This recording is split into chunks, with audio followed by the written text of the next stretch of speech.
شروع اللہ کا نام لے کر جو بڑا مہربان نہایت رحم والا ہے۔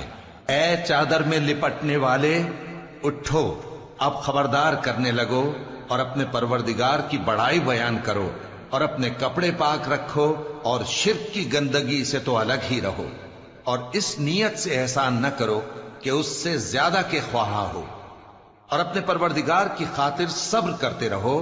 پھر جب سور پھونکا جائے گا تو وہ دن مشکل کا دن ہوگا، یعنی کافروں پر آسان نہ ہوگا۔ مجھے اس شخص سے سمجھ لینے دو جس کو میں نے اکیلا پیدا کیا، اور میں نے اس کو بہت سا مال دیا اور ہر وقت حاضر رہنے والے بیٹے دیے، اور اس کو ہر طرح کے سامان میں وسعت دی، پھر بھی لالچ رکھتا ہے کہ میں اسے اور زیادہ دوں۔ ایسا ہرگز نہیں ہوگا، یہ ہماری آیتوں کا بڑا مخالف رہا ہے۔ میں اسے ایک بڑی چڑھائی چڑھاؤں گا۔ اس نے غور و فکر کیا اور ایک بات ٹھہرا لی، یہ مارا جائے، اس نے کیسی تجویز کی، پھر یہ مارا جائے، اس نے یہ کیسی تجویز کی، پھر اس نے نگاہ کی، پھر تیوری چڑھائی اور منہ بگاڑا، پھر پیٹ پھیر کر چلا اور تکبر کیا، پھر کہنے لگا یہ تو جادو ہے جو پہلے لوگوں سے برابر ہوتا آیا ہے، پھر بولا یہ اللہ کا کلام نہیں بلکہ بشر کا کلام ہے، میں ان قریب اس کو سقر میں داخل کروں گا۔ اور تم کیا سمجھے کہ سقر کیا ہے؟ وہ ایسی آگ ہے کہ نہ باقی رکھے گی اور نہ چھوڑے گی، اور بدن کو جھلس کر سیاہ کر دے گی۔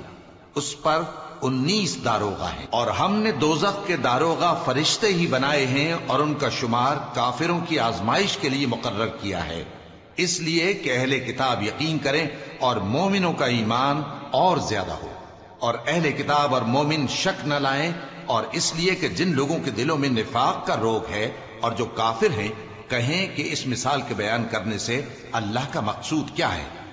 اسی طرح اللہ جس کو چاہتا ہے گمراہ رہنے دیتا ہے اور جس کو چاہتا ہے ہدایت دیتا ہے، اور تمہارے پروردگار کے لشکروں کو اس کے سوا کوئی نہیں جانتا، اور یہ قرآن تو بنی آدم کے لیے نصیحت ہے۔